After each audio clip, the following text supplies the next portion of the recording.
Akibat ngeyel, detik-detik pentolan OPM dibikin panik tim Pandawa 1 Kostrad. Baru dengar sudah kabur. Sudah beberapa kali organisasi Papua Merdeka yang dulunya dikenal dengan istilah KKB membuat onar. Aksinya yang barbar dan melanggar HAM sudah cukup membuat aparat TNI mengambil tindakan tegas. Di antaranya, pentolan OPM saat ini ada seorang pemimpin OPM yang bernama Kelly Kwalik. Kelly Kwalik pentolan OPM tewas diterjang peluru aparat kepolisian di persembunyiannya di Timika pada tahun 2009 silam.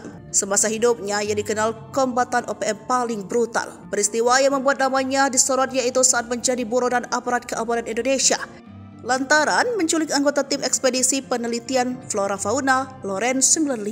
Ekspedisi Loren berjumlah 11 orang ini terdiri dari WN Inggris dan Stark 22 tahun, William Bill Otis 23 tahun, Annette van der Kolk 22 tahun, dan Anna Vakflor 21 tahun.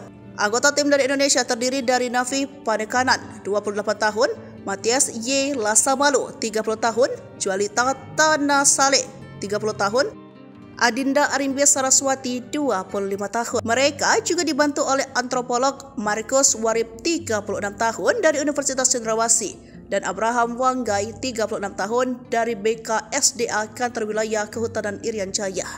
Kepala suku Duga Jacobus Wandika juga turut serta dalam ekspedisi ini. Pada 8 Januari 1996, ekspedisi ini hampir selesai ketika urusan tambah runyam.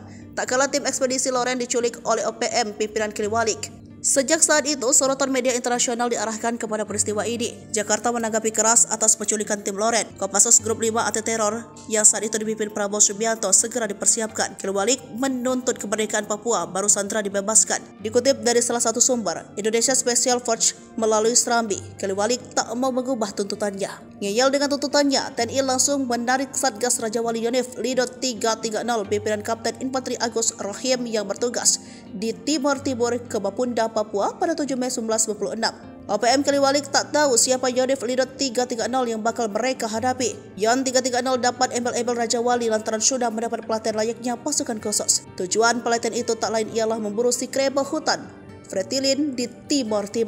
Lengkaplah sudah Yon 330 ini sudah terlatih baik juga kenyang pengalaman tempur di Timur.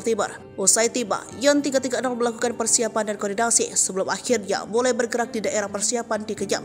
Kompi dibagi dalam beberapa tim kecil. Secara berangsur, masing-masing tim dikirim ke daerah operasi. Tim Pendawa 1 yang beranggotakan 25 orang mendapat giliran masuk tanggal 13 Mei 1996. Pendawa 1 inilah yang bertugas menjadi ring 1 dalam pengejaran Kelly Kwalik. Tim ini juga dipimpin oleh Kapten Agus Rohim.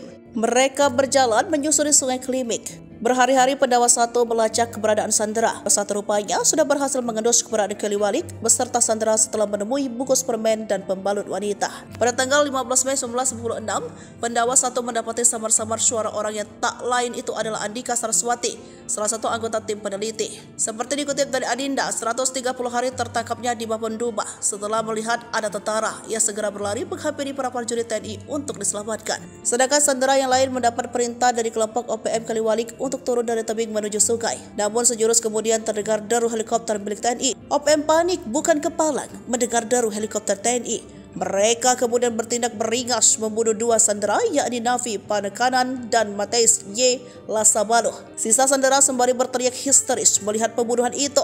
Kemudian berusaha melarikan diri ketika mengetahui TNI menyerbu Kelly Kwalik CS. Untung, sisa sandera berhasil diamankan oleh Yon 330. Namun OPM bersikeras merebut kembali sandera.